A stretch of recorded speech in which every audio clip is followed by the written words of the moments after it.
Hello, everyone. It's 2 o'clock Central Time. We'll get this session started. I'm Steve Yulga. I'm the Director of Sales and Marketing here at DoALL Sawing Products, and we want to welcome you to our third installment of our monthly webinars. Today, we're lucky to have Pat Schmidt, one of our most knowledgeable and experienced sawing professionals in the country, let alone on our staff, sharing his knowledge and experience with you today. So today, Pat's going to speak to you about some general maintenance tips and tricks for bandsawing, bandsaws. There's a ton of information within this little presentation. At the end, he will entertain some questions. And if you have questions, please put them in the chat window, and we'll address those as we get them at the end of this seminar. And if we can't get to them all by the end of the half an hour, we'll then we'll send you responses to all attendees. At the end, please stay until the very end. We have a special offer for all attendees, and I think you're going to enjoy that. So with that, here's Pat Schmidt. Take it away, Pat. Thanks, Steve. Much appreciated. Hello, my name is Patrick Schmidt, and as you can see, I am the, one second, where we go. We have issues. There we go. As you can see, I am the Northeastern Regional Sales Manager for DoALL Sawing Products. I've been in the business for 27 years. It's become a passion for me, and I would like to share with you some of the things that I have found have become very useful to me. First of all, as a service technician when I first started out, and second of all, as being the Northeastern Regional Sales Manager for the company. What we're going to do is run through some quick maintenance checks that either the operator or the maintenance person, whomever is changing the saw blade, can do that will keep your saw cutting square and straight. It's a great idea to do these examinations every time a saw blade is changed. You will see, once repeated a few times, these checks will only take minutes, and that'll save you the high cost of saw blades and scrap material. These quick checks will reduce downtime by bringing to light wear items that are critical to the saw's ability to make its required cuts in tolerance and extend saw blade life. First and foremost, before we even start this check, the operators must gather up the needed tools required. They're usually just as simple as a few open-end wrenches and a set of Allen or hex wrenches. As far as the open-end wrenches, you can actually get by with crescent wrenches. However, I prefer the correct size wrench for the job, eliminating the possibility of strip threads and nuts.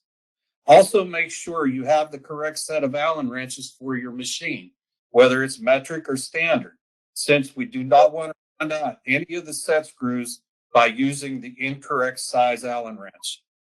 Very helpful, as you can see back in the corner, is a can of penetrating oil, which is also helpful for the cleaning process and also pre-lubricating the parts that we're going to take off before reinstallation. Our next move, once we have our tools gathered, is to raise our saw guide or saw head up above the vise.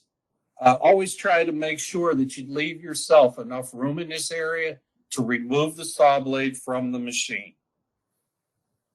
After the saw head has been raised carefully, open the band doors and lock them in place with a locking door mechanism. This mechanism ensures that the operator does not have the saw door fall down on top of him. So please make sure it is in correct operating condition. We're going to call this as check number 1. Let's make sure them doors stay up and nobody gets hurt. With the doors open, all saws will have some type of a band door limit switch, which locks out the band drive while the blades are being changed. Clean and lubricate these mechanisms or switches. This is check 2. Again, these prevent the saw band or the actual saw band drive from running as long as the doors are open. Again, operator safety. Next, let's locate the band tension mechanism on the saw. On this particular saw, we're looking at a hydraulic band tensioning unit. Tension can also be applied mechanically. On this particular slide, showing the band tension mechanism, the hydraulic tensioning lever, as you can see, is in the tension position. All right. What we have to do is rotate this lever to turn around and take the band tension off. Once it's rotated, you'll notice that the left band wheel will turn around, slide in, and you will see slack in your saw band. All right. There's also manual band tensioning. Manual band tensioning is applied either via a wrench or some type of a hand wheel to a set stop. Please make sure that you release your tension so that you can turn around and get the saw blade off of the machine. You will only need enough slack in that band to take it off. You do not have to turn around and take all the tension off of that assembly. Also, now that we have done that, it's a good idea as that wheel goes back and forth. It wouldn't hurt to take a little bit of lubricating oil and put it on the assembly or the slides so that we turn around and we have it clean and ready for the next band to go on. This would be check number 3. Okay, now that we have this taken care of, let's take anything that is in our way out of band removal out of the way. On this particular unit, you can see the coolant line attached to the band brush assembly. Let's move it up out of the way and at the same time move the band brush assembly down so that we are clear for saw blade removal. You will also notice on this machine a material height sensor, which usually sits down as low as the saw band. We have to lock that height sensor up in some type of way so that it's out of our way for band removal. Here, I have used a block of wood to keep the sensor or wand up out of the way so I can remove the band. And of course, our next step now is to remove the band. With the saw band, with the saw band out of the way, we're now going to disassemble the saw guides by loosening and removal of the thumb screw. These should be able to be removed by hand without the use of wrenches or screwdrivers. If not, the threads are going to have to be cleaned out. Go ahead and clean those threads out. Make sure that that unit goes in and out properly and easily by hand. This would be check number 5. What you're looking at now is an example of one of our saw guides that I was able to turn around and use as a showpiece. What I have done, it's a little bit easier to see. In the first picture is a side view of the saw guide block. You will notice 2 inserts inside the block. The movable insert, I'm going wrong, I'm sorry. The movable insert is removed by loosening of the thumb screw. The second picture shows the insert and thumb screw assembly removed. And the last picture shows the backup bearing, which in this case is an actual roller bearing, accessed by removing the cap on the back of the saw guide arm. We'll talk more about that backup bearing later. This slide is actually showing the insert assembly from the machine that we were using for this exercise. Please notice the movable or adjustable insert and the thumb screw assemblies which has been disassembled. The thumb screw assembly is what keeps pressure on your insert so it holds the saw blade straight inside your guide arm. It does this through some type of spring setup. In the case of these sets of thumb screws, there are a set of Belleville spring washers that are encapsulated in the barrel in this area. If you find that this flat that I am pointing to is sitting down on top of the barrel at disassembly, the springs are worn in the thumb screw assemblies and they need to be replaced. Again, if you see this gap that I'm pointing to, you're fine. However, if by chance these flats are sitting down on top of this barrel, these thumb screws are doing you no good and they need to be replaced. This particular thumb screw assembly is a little bit different. It has a barrel, a spring, and a pin. Please make sure that that spring is present, as it gets dropped a lot into coolant tanks when people are disassembling the inserts. It never gets replaced until, of course, luckily DoALL gets that service call and says, would you please come out and fix my saw? It's not cutting straight. Well, we go into the coolant tank, find the spring, and everybody's happy. So let's make sure that there are springs in your thumb screw assemblies and those areas are able to be accessed, as we showed in the slide before, and we will be good to go. Otherwise, let's replace them.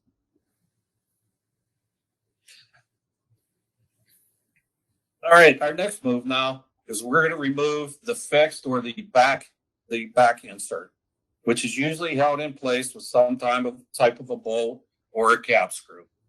Turn around, take that out, and that insert assembly will come out of that guide arm. Once your guides are removed, let's take a good look at them. All right, they'll look something like this. The fixed and movable guides have pockets and troughs machined into them to allow for coolant flow. These, when not cleaned, will clog with chips and assorted swarf and not allow the coolant to be applied to the sides of your blade, decreasing blade life and making sure that your saw will not cut straight. Please clean them out with a rag, or in some cases, they get plugged up enough that you have to use a screwdriver or a pick to get the chips out of there. But those coolant troughs are very, very important in keeping your saw guide or your saw itself cutting straight.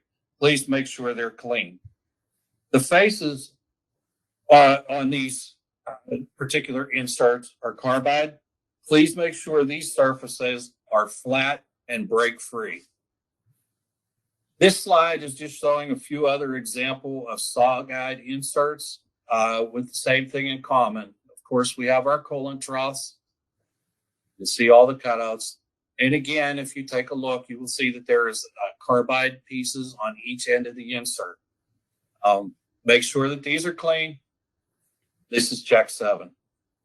After cleaning the saw guide inserts, you may want to take a quick check if you're noticing any excessive wear on any of the corners.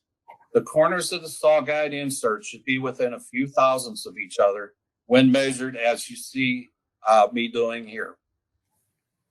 Remember, these saw guide inserts are what keep your blade straight while cutting.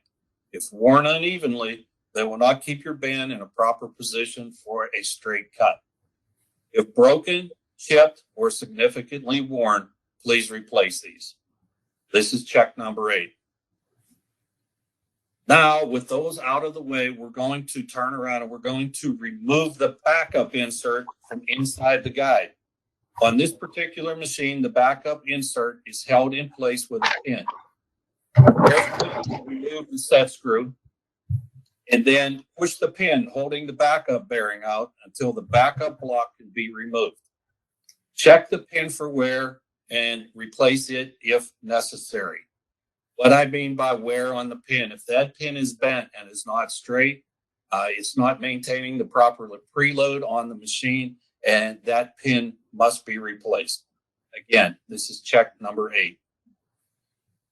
Once the backup bearing has been removed, this is the backup insert. If you take a look at it, you'll notice in the center of the insert is a strip of carbide. Let's check this carbide to see if there's any wear on it. If there is, these are replaceable, these pieces of carbide. Please replace them. Again, The backup bearing is one of the most important items in keeping your saw cutting straight and elongating blade life. Most saw feed systems depend on system back pressure to regulate the saw feed.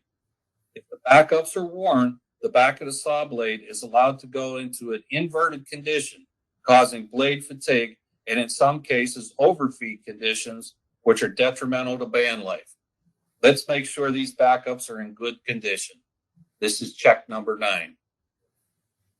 Our test machine also has coolant holes in the backup bearing or the backup insert. Please make sure these coolant holes are open and clean. I have also attached this slide, all right, which has some other examples of backup bearings. They all don't have to look the same, but they all have the same idea behind them. Some manufacturers will use regular ball bearings, and in this case, make sure that those ball bearings turn. And others will use solid carbide pieces. Let's make sure they do not have grooves worn in them, and their pivot bolts are not worn.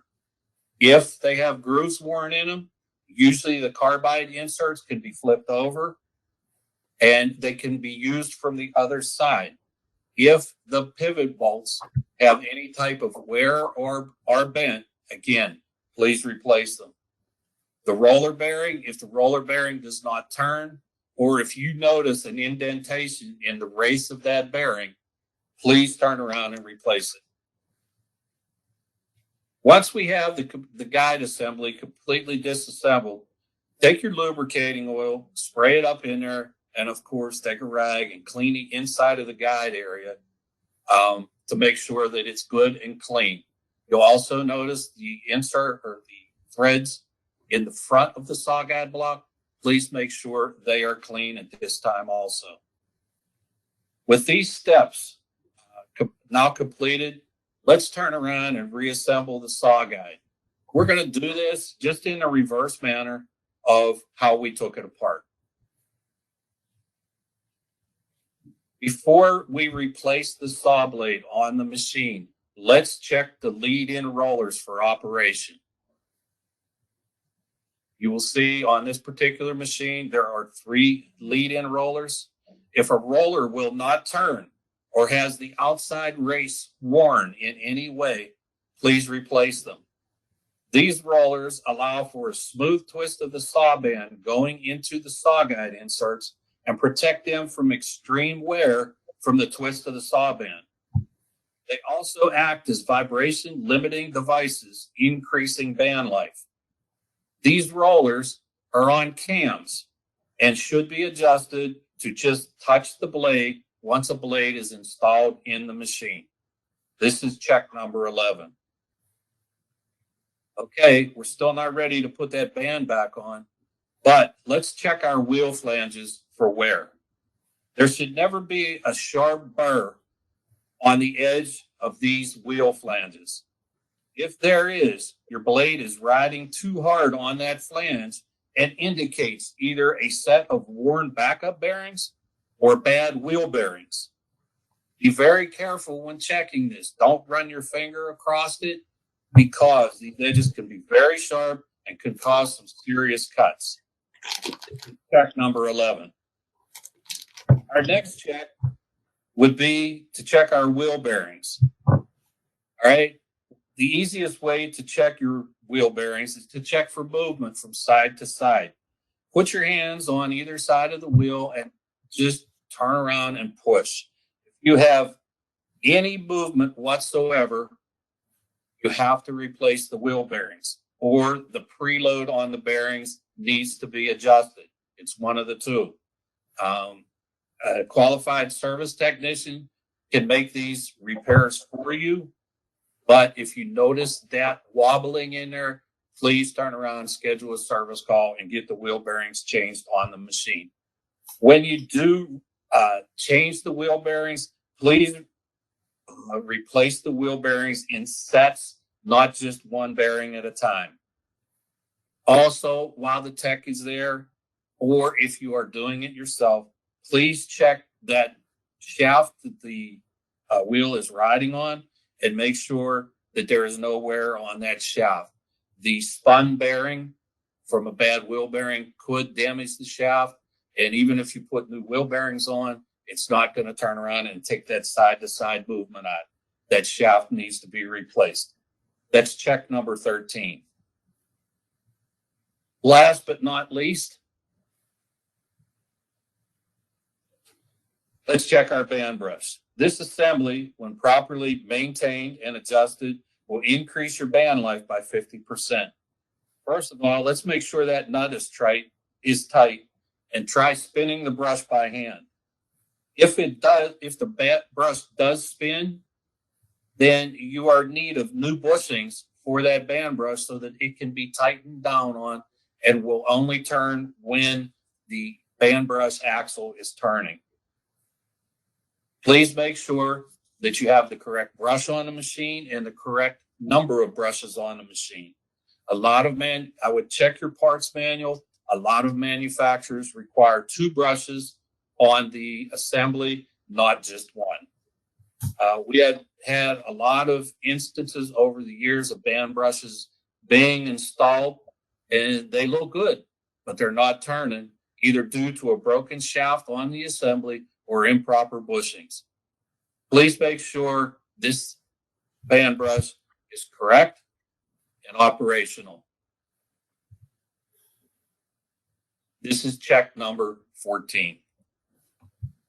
Check number 15 is a quick lube of all saw lubrication points that are spelled out in the manual that came with your saw.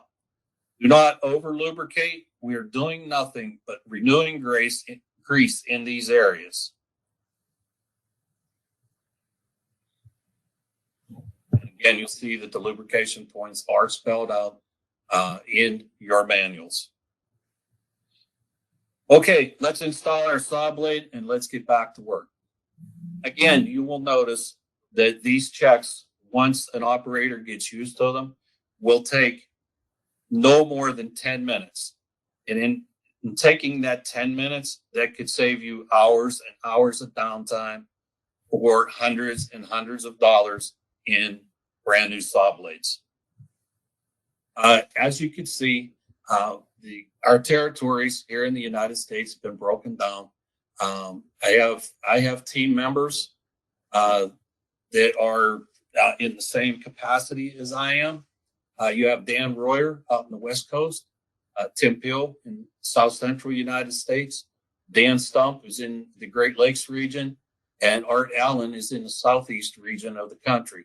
If by any chance you ever have any questions about the webinar or any questions about any sawing applications at all, please feel free to call us or email us.